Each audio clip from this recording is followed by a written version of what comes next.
आज हम सभी लोग इस गांधी जी के जो स्मारक है, इस राजघाट पे जो हम आए हैं, ये दिखाने के लिए कि हम सब लोग एकजुट होकर राहुल गांधी जी के साथ खड़े हुए हैं, ये हमको दिखाना है। और ये जो सत्याग्रह है, ये 10 से 5 तक, ये सिर्फ एक आज के लिए है, लेकिन ऐसे सैकड़ों सत्याग्रह सारे देश में होंगे और हर जगह होंगे। कांग्रेस, बीजेपी सरकार और मोदी जी खास करके हमारे को कमजोर समझ रही है। अगर कोई व्यक्ति अहंकार से हमारे को कुचलने की कोशिश करता है तो उसका मुंहतोड़ जवाब देने का भी हमारे पास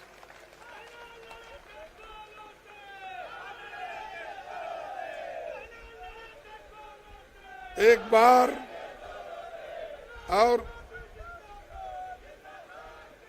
बार मुझे याद है, जब मैं विद्यार्थी था तो लॉ में पढ़ता था, तो उसी वक्त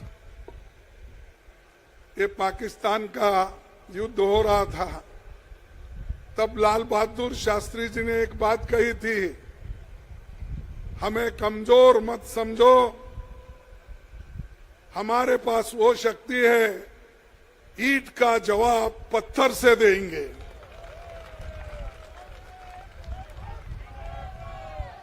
तो हमको अगर कोई कोशिश करता है, सत्य बोलने से रोक सकता है, प्रामाणिकता से चलने के लिए हमको कोई आड़ा आता है, और देश को बचाने के लिए, आजादी को बचाने के लिए, डेमोक्रेसी को बचाने के लिए, संविधान को बचाने के लिए, फ्रीडम ऑफ स्पीच और एक्सप्रेशन को बचाने के लिए जो कुछ भी कुर्बानी देना है, हम देते रहेंगे, लड़ते रहेंगे, उसकी रक्षा करेंगे। यही काम राहुल गांधी जी कर रहे हैं। किनके खिलाफ लड़ रहे हैं? जो भ्रष्टाचारी है, जो इस देश के थोड़ा सुनो, सुन के जाके अपने गांव में बोलो। देखिए, राहुल जी किसके लिए लड़ रहे हैं? इस देश के जनता के लिए लड़ रहे हैं, आपके लिए लड़ रहे हैं, हमारे लिए लड़ रहे हैं, महिलाओं के लिए लड़ रहे हैं, युवाओं के लिए लड़ रहे हैं, जिनको एम्प्लॉयमेंट नहीं, एम्प्लॉयमेंट दिलाने के लिए लड़ रहे हैं। आज कीमतें इतने ऊपर चले गए, उसको नीचे लाने के लिए, लोगों के जीवन को अच्छा करने के लिए वो लड़ रहे हैं, और उनके ऊपर आप केस करते हो। अरे कोलार में जो बात हो गई वो चुनाव में थी, और वही का किसी को ठेस पहुंचाने की बात नहीं थी, लेकिन इन्होंने कोलार जो हमारे कर्नाटक में है, वहां का केस सूरत में लाते हैं। आपकी मंशा क्या है? अगर कोई घटना होती है, उसी स्टेट में करना चाहिए था। अगर आप में हिम्मत होता तो वो कर्नाटक में वो केस करके दिखाना था, लेकिन आप कहां पर लाए? सूरत में लाए। और ये सूरत में आप लाए, सूरत में लाकर केस रजिस्टर करके बार बार राहुल जी को बुलाए, उनकी बात सुने, उन्होंने कुछ किसी के खिलाफ नहीं बोले, और कोई ऐसा डिफेमेशन केस नहीं होने वाला था, लेकिन इनको राहुल जी का मुंह बंद करना है। सत्य हैं और लोगों के लिए रखते हैं। वो चाहते हैं अगर राहुल जी का मुंह बंद कर दिए तो ऑटोमेटिक कांग्रेस खत्म होगी। कांग्रेस ये उनके विचार है, दूसरों को नहीं करते, क्योंकि वो एक ही नाटक है, सामने झुकता नहीं। उनकी वो, लेकिन वो बोलते हैं और जो बोलते हैं वो करके दिखाते हैं। उन्होंने कहा इस देश में सबको जोड़ने के लिए, एक करने के लिए भारत जोड़ो यात्रा निकाली। कन्याकुमारी से लेकर कश्मीर तक 4000 किलोमीटर व्यक्ति ने हिंदुस्तान में पैदा किया, जो सारे लोग जुड़ गए, लाखों लोग जुड़ गए, करोड़ों लोग बारिश में आए और ठंडी में आए, बर्फ में भी आए। ये एक व्यक्ति ने किया और उसको करोड़ों लोगों ने जोड़ा। ऐसे व्यक्ति को इससे डर के, भारत जोड़ो यात्रा को डर के ही ये सब फैसले हो रहे हैं। ये जो हो रहे हैं फैसले इसीलिए क्योंकि वो अगर पार्लियामेंट में रहे तो अदानी का इश्यू उठाएंगे। जो व्यक्ति उसके जीवन का 2014 के पहले 3000 करोड़ का था, फिर उसको बढ़ते बढ़ते 50,000 करोड़ हो गया, फिर और बढ़ते 2 लाख हो गया, और आखिरी में सिर्फ 2.5 साल में 12 लाख करोड़ उसकी संपत्ति हो गई। कैसा हो गया भाई? यही हमारे राहुल जी ने पूछा। सिर्फ 2.5 साल में अगर एक व्यक्ति 12 लाख करोड़ रुपए कमाता है, आया कहां से, दिया किसने? और उसके अदानी के साथ आप फॉरेन जाते हो, उसको लेकर अपने साथ जाते हो। जब प्रधानमंत्री बनने के लिए यहाँ आए, शपथ लेने के लिए, उसके स्पेशल अपने विमान में आते हो। ऐसी बातें अगर पूछते हैं हम देशद्रोही होते हैं। ऐसी बातें अगर हम जनता के सामने जनता के लिए रखते हैं तो मोदी के लिए ये जरा तकलीफ की बात है, क्योंकि मोदी जी हमेशा चाहते हैं इस देश में कोई बात ना करे उनके खिलाफ।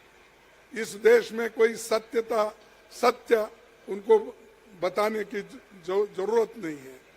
तो इसीलिए राहुल जी एक बात कहे, मैं तो किसको डरूंगा नहीं और सत्य से चलूंगा, गांधी जी के मार्ग पे चलूंगा और अहिंसा से लड़ूंगा। मैं अहिंसा के तरीके से लड़ूंगा। कहीं मार्चो किसी को डराना धमकाना का कोशिश नहीं है। लेकिन मैं एक बात पूछना चाहता हूं, राहुल जी चुनाव में जो भाषण किए उसका अब 2-3 साल के बाद ये हो रहा है। ऐसे कितने भाषण मोदी ने किया? मोदी ने तो इतने गलत लफ्ज गांधी फैमिली के खिलाफ किया, दूसरों कांग्रेस के खिलाफ किया, और वो आदमी खुद उसको तो डिफेमेशन केस में डालकर अब तक शिक्षा देना चाहिए था। लेकिन हमारे देश के लोग बड़े लिबरल है कि बोले चलो एक आदमी बोलता है तो उसको इग्नोर करो।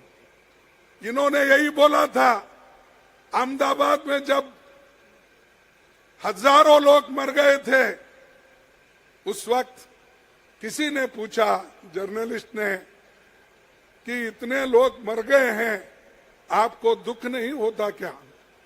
तब उन्होंने क्या कहा कि ड्राइवर तो मैं नहीं था, मैं बाजू में बैठा था, लेकिन ड्राइवर ने गलती से अगर किसी कुत्ते को मारा तो दुख तो जरूर होता है, लेकिन जनता को, लोगों को उन्होंने कुत्ता कहा। और ऐसा आदमी आज ओबीसी की बात करता है। अरे भाई, आप तो नीरव मोदी ओबीसी है, हाँ, मेहुल चौकसी ओबीसी है, ललित मोदी ओबीसी है। अरे ये तो देश का पैसा लूट के भाग गए। अगर हम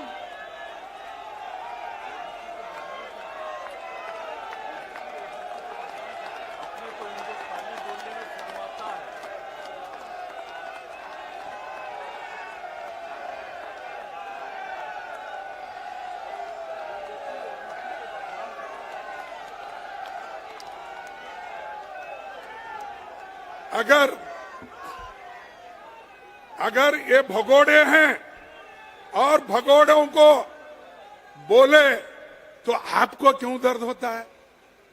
आपको तो नहीं बोले, वो आपका नाम लेकर नहीं बोले, उन्होंने जनरली बात किया। ऐसे भगोड़े हमारे देश में हैं जो बैंक का पैसा लूट रहे हैं, LIC का पैसा लूट रहे हैं। छोटे मोटे लोग जो डिपॉजिट रखते हैं बैंकों में, LIC के लिए जो अपना पैसे भरते हैं अपने जीवन के लिए, वो पैसा किसी को आप दे रहे हो, जनता का पैसा लूट रहे हो, वो लूटना बंद करो, ये राहुल जी कहते थे। लेकिन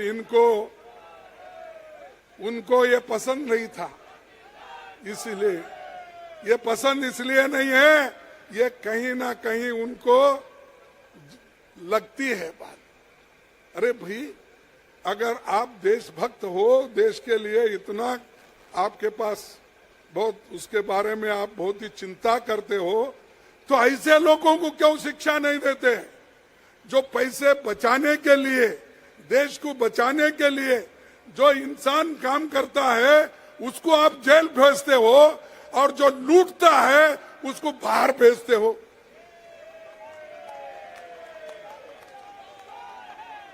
तो इसलिए भाइयों, सिर्फ हम लोगों के लिए नहीं, सारे देश के लिए और सारे देश में डेमोक्रेसी कायम रखने के लिए, लोकतंत्र कायम रखने के लिए हमको लड़ना है।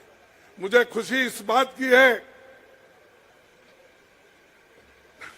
ये तो बोला था, मुझे खुशी इस बात की है कि सारे पार्टियां, सभी अपोजिशन पार्टी एक होकर राहुल जी के साथ खड़े हुए। मैं उन सबको धन्यवाद देता हूं, उन सबको शुक्रिया अदा करता हूं कि जो ऐसे वक्त में लोकतंत्र को बचाने के लिए हमारे साथ खड़े हुए हैं। हर एक ने बात की, मैं उनको धन्यवाद देता हूं, 100 बार धन्यवाद देता हूं। और ये लड़ाई ऐसे ही कायम रखने के लिए हमको भी कोशिश करना है। ये एक दिन की लड़ाई नहीं, कामयाब होने तक हमारी लड़ाई जारी रहेगी।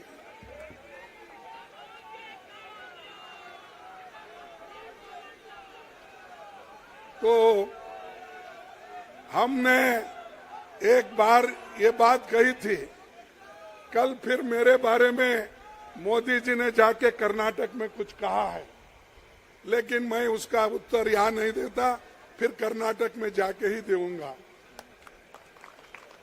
लेकिन मोदी जी और शाह, ये ईडी वाले हैं, सीबीआई वाले हैं, इनको तो जनता से डेमोक्रेटिक तरीके से लड़ना नहीं आता, वो दबा के सबको कुचल के लड़ना चाहते हैं। तो मैं एक बात कहूंगा, खूब करो मोदी जी कोशिश हमें मिट्टी में दबाने की, खूब करो मोदी जी हमें मिट्टी में दबाने की, लेकिन आपको नहीं मालूम हम बीज हैं, बार बार उगते रहते हैं।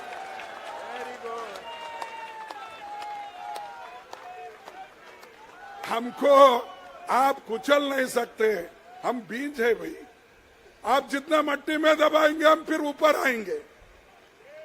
तो ये उनकी एक ये है, क्या है कि ऐसा हम करते गए, सताते गए, राहुल जी को डिस्क्वालीफाई करे।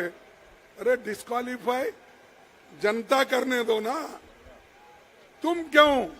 क्योंकि तुम्हारे खिलाफ तो नहीं बोल रहे, देश को बचाने के लिए बोल रहे, चोरों के खिलाफ बोल रहे, फिर चोरों का साथ क्यों दे रहे आप? लूटने वालों का साथ क्यों दे रहे? लुटेरों का साथ क्यों दे रहे? फाइट करने वाले लोग, उनका साथ क्यों दे रहे? जाति जाति में झगड़ा क्यों लगा रहे? तो इसीलिए हम सब लोग एक होकर लड़ना है और राहुल जी का संदेश घर घर पहुंचाना है। मैं आपसे विनती करता हूं, मजबूत बनो, एक हो जाओ, कुछ भी आए, अगर डेमोक्रेसी बची तो ही आप सबको हक होगा वोट देने का, नहीं तो ये डिक्टेटरशिप लाएंगे। अगर बगैर कुछ नहीं किए वो अभी अपने सारे कानून इस्तेमाल करके डिक्टेटरशिप की तरफ चल रहे हैं। तो इसलिए भाइयों, आप सबको मैं धन्यवाद करता हूं, क्योंकि छोटे से समय में, एक दिन के समय में, ये दिल्ली के प्रदेश कांग्रेस कमेटी के अध्यक्ष और उनके साथी और खासकर प्रियंका जी, क्योंकि यहाँ बहुत ही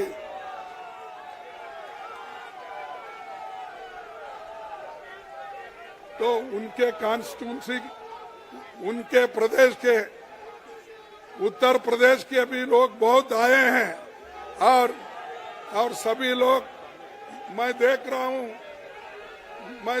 हूं यहां से कोने तक लोग लगे हैं, यहां से कोने तक लगे हैं। आप पीछे मोड़ के देखिए, तो ये जोश लोगों में है, इसको कायम रखना चाहिए। इतना कहते हुए मेरे भाषण को समाप्त करता हूं। जय हिंद, जय कांग्रेस। मैं बोलूंगा जय हिंद, आप बोलिए जय हिंद। अरे मोदी अगर सो भी गया है तो जागना चाहिए। जय हिंद, जय हिंद। राहुल गांधी, राहुल गांधी, सोनिया गांधी, सोनिया गांधी। धन्यवाद आपको और एक बार